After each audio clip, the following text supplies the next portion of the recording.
this one.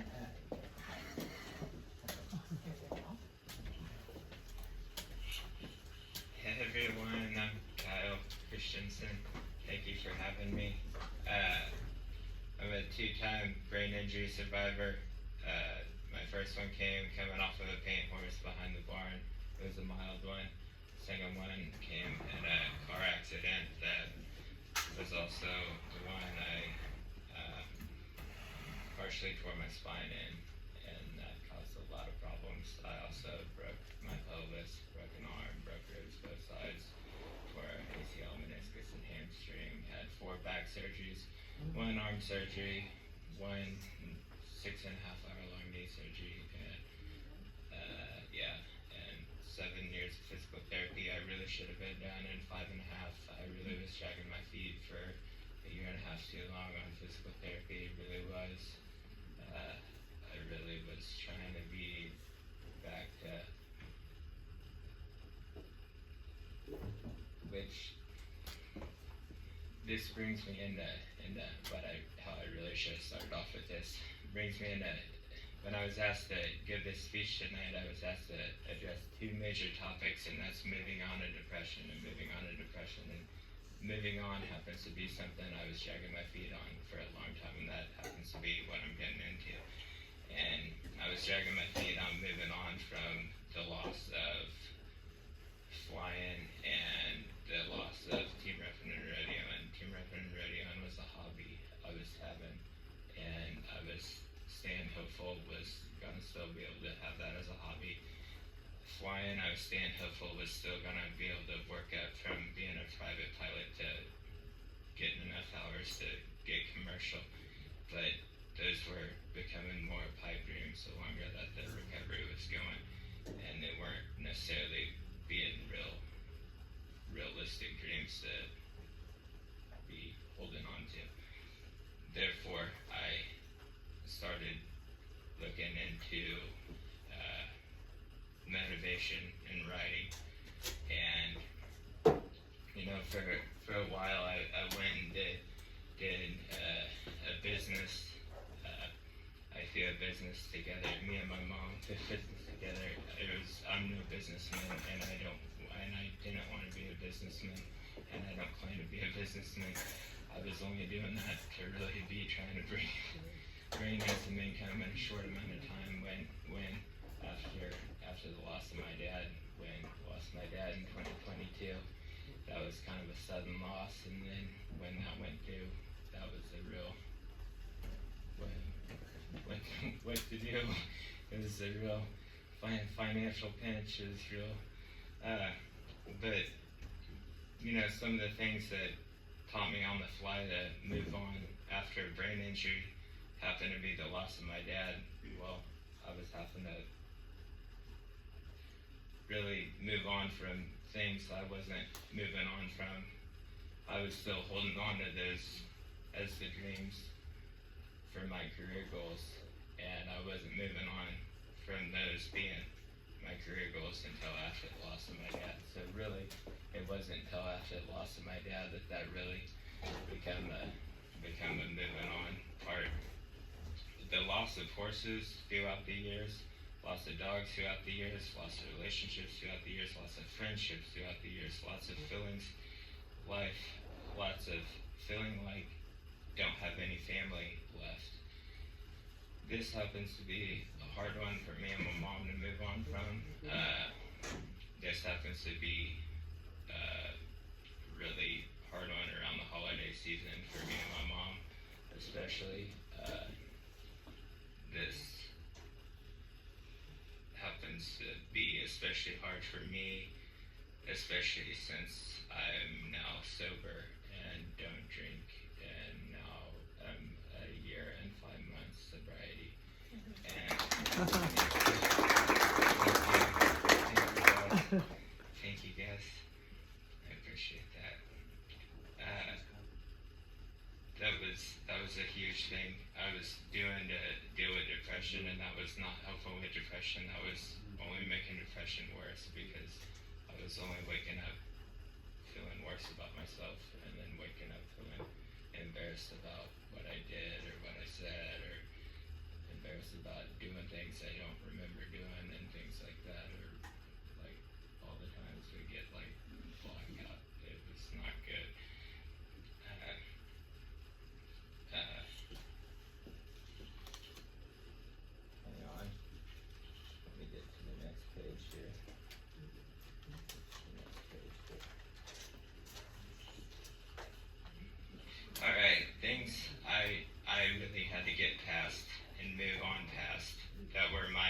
personal hang-ups that were personal hang-ups for me that I had to get over, where it's alright to be on medication, it's alright to need help, it's alright to talk with someone, it's alright to be alright, to not be alright 100% of the time. And it's alright to reach out to new people and to have new people. And those are all things that really had to really break down the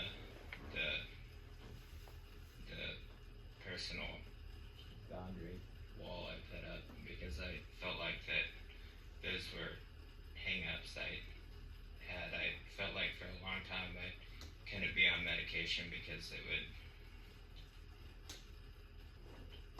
put me as being looked at as looking for an easy way out, or looking to be on a crutch or something like that. I felt like it was alright. It was not alright to ask for help, because I felt like if I asked for help I'd be laughed at. I mean, I felt like it wasn't alright to talk with people at times. I mean, all these things I felt like I really, and it's alright not to be 100% all the time, and it's alright to say you're not 100% all the time, and it's alright to say,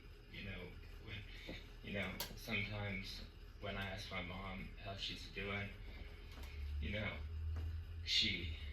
she says she's doing alright, like there's a lot of times I know she's not doing alright. I know she's not doing alright when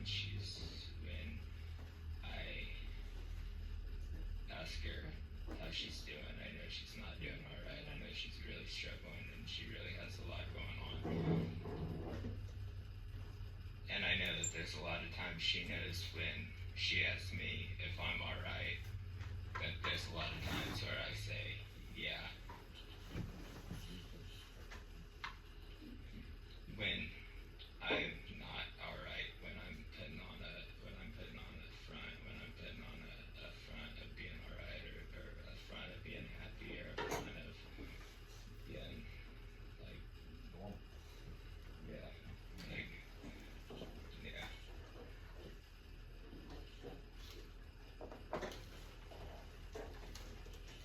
Some of the good things that my brain injury has brought on, though, because I feel like if something's going to be this horrible for my life, and something's going to, because took away airline pilot career goal, took away team rep and radio and hobby career goal, or not career goal, not career goal, was not a career goal, was a hobby. My career goal was flying, was career goal. But took away those.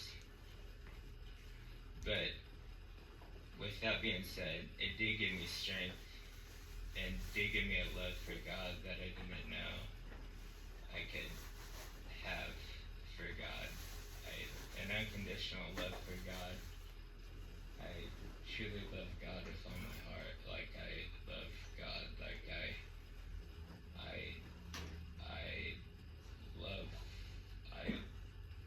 I want to go give Jesus a hug. Like seriously, like I love him that much. Like I literally, like I seriously am thankful for all their sacrifices. My parents' strength I found, and what got me through, and what I found strength in the most often, I found strength in God. I also found strength in my parents, and what strength my parents gave me, as well as animals and animal connections. Found connections in animals such as horses and dogs. Holding tight to things that had achieved, even if they were irrelevant and didn't add up to anything at the time, to hold confidence over until was able to recover through that phase into the next phase, if that makes sense. That was the only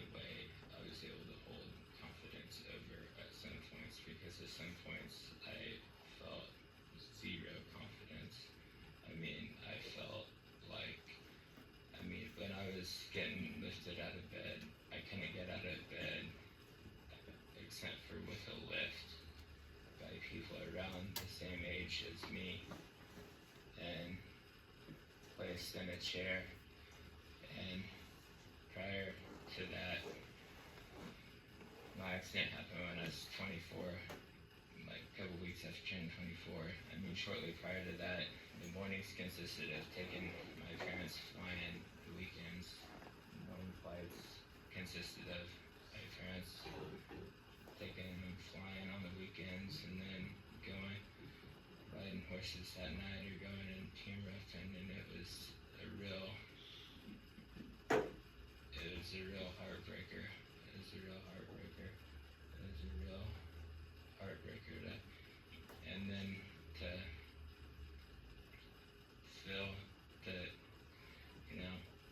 the goal prior to my accident was to move to Texas. That was to move to Texas. That was had that planned out. It was gonna work on an oil field until built up, whatever. But that went out the window with the completely had to reevaluate my life. Completely had to reevaluate myself. Completely had to reevaluate myself for who I am now and what I'm capable of now and the person I am now and my capabilities I still have.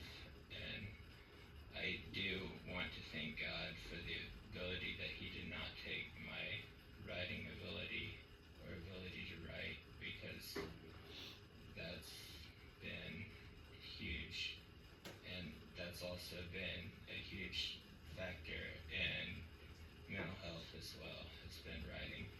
Writing's been huge with helping with depression, and writing things that really help with. I've really found with depression that really help are like writing like the date and then the time that you're logging that journal entry, and that really helps to look back. And that's really to look back and to look back on that, and to reminisce on how you're feeling at certain phases of certain times throughout the day and throughout the night. The other things that came from, that was a good thing that came from my TBI was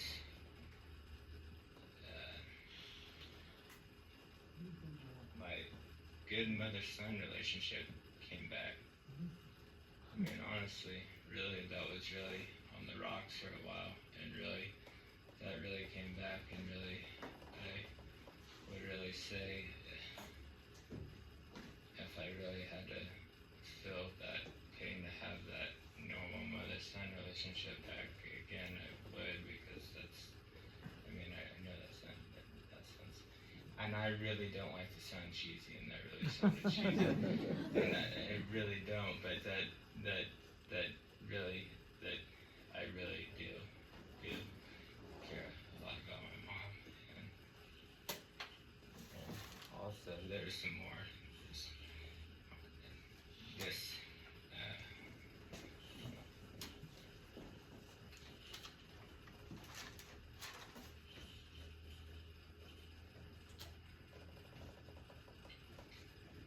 yeah. Alrighty. Well, does anyone have any questions? Yeah. Two questions. When you're talking about flying, are you talking about like you used to fly like an airplane? Yes, sir. Okay. Yes, sir. And the second question would be, so this happened when you were 24, and you are how old now? 34. Okay. Yes, sir. Started flying when you were 14. Yeah. Yeah.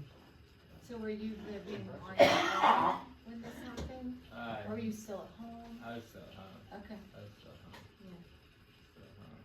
I moved home from Kyle. K-State. You can do it. Yeah, there you go. Moved home from K-State. sorry about that. Just working on I was getting my joking. life. I don't like this state, that's why I said that.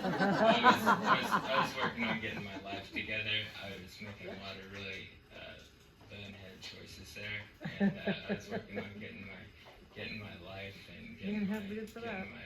getting my mind. So the drinking, was that was happening like In college? in college and as you were approaching these accidents, after your accident when you were able to recover a little bit, were you drinking then? Yes, after I was able Okay. to recover, So, and then that's when you decided it was best to get sober. yes, there was one day where I literally I felt it. It was like I switched over to nicotine pouches, chewing dip, but I quit chewing dip tobacco, and I chewed dip tobacco for almost 20 years, and I quit that cold turkey 24 days ago, and haven't had a dip since. It's like, oh my goodness. And it's like I don't wanna go through life with a bunch of addictions. Yeah. I don't wanna go through. So question for your mom, will mom take a question? Yeah.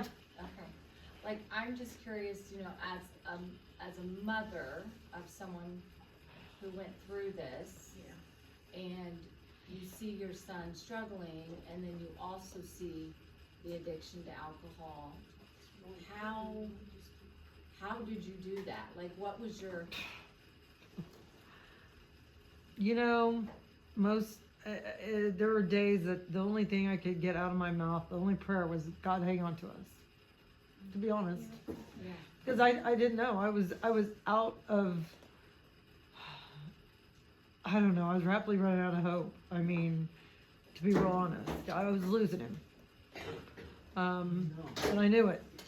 And we lost Mike in 2022.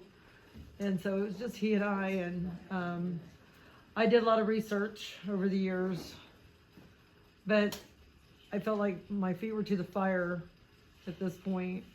This is in 2023, and two good friends of mine were helping me do research, and there was a clinic in Tijuana, Ibogaine. It's a therapist. It's psychedelic. It's illegal here in the States. But I did a lot of research. There's a lot of testimonies. A lot of soldiers with TBIs, PTSD, depression, anxiety, all these things. And I mean, I listened to them nonstop. And finally, I pulled the plug and we went. It was really life changing. I didn't want to say anything about it. I don't want to bring anything controversial. I am what you see was what you get. I think that it's this. We did it. Yeah, I mean Yeah, it did. I've achieved sobriety through it. Yeah, well. it's known to treat addiction. And it was originally, I mean, it's not an enjoyable. It's not taking a trip. It's miserable. It's scary. It's scary. It literally, I prayed the whole time. I was literally that scared. I was literally. I chose that one because they required an EKG before they even accepted him. They have a doctor on staff with a medical team, and they have them hooked up to an EKG while they administer this ibogaine treatment, which it comes from Africa. It's a plant from Africa, but there's so many positives about this. And let me tell you, I did the research. My friends did the research, and I prayed about it. I mean, believe me, I was at my bottom. and I knew I was losing him. I was close, and I knew it, and so it was by the grace of God that he agreed to go. Colonel, you prayed about it, the duration of the treatment? We flew into San Diego. The clinic came and picked him up at the hotel. They took him back down to Tijuana for 5 days and brought him back. So you weren't with him? No, Oh. 2 of my friends went with me. They stayed with me.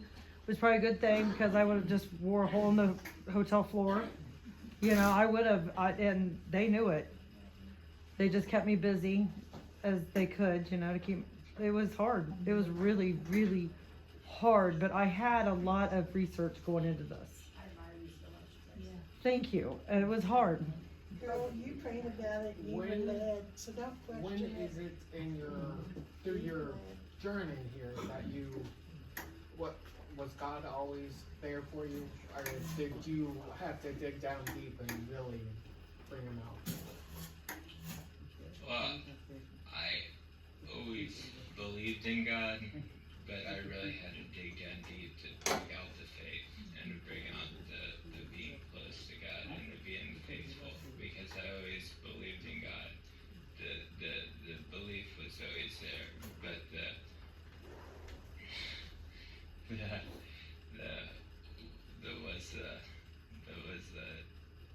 load too heavy on what he thought I could handle. Sometimes questionable. Yeah, that was sometimes a question. That didn't come out until later to where I finally started, and really that really came with reading the Bible more.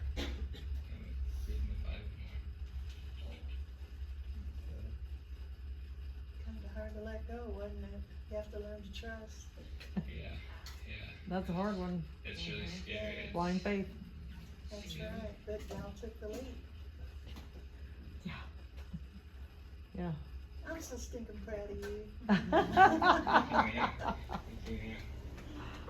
Okay. Did your book come from your journaling? My book came from looking back on all the pictures that have been taken of my recovery, of the rehab journey throughout all the phases, and then all the memories had of what second times are like. Because I will be honest, as discussed in the book, Rehab Institute was really some embarrassing times, and those, I don't know if me and my mom could get through Rehab Institute days if we were to have to do that again. I don't think we could. I don't think we could find the muster up the strength to manage. I don't know. That took more than what. Yeah. My name's Tom. I've been through about the same thing as you, and it's taken this long to recover, and I've still got a lot more. So keep up the good work. Much appreciated, sir. Yes, sir.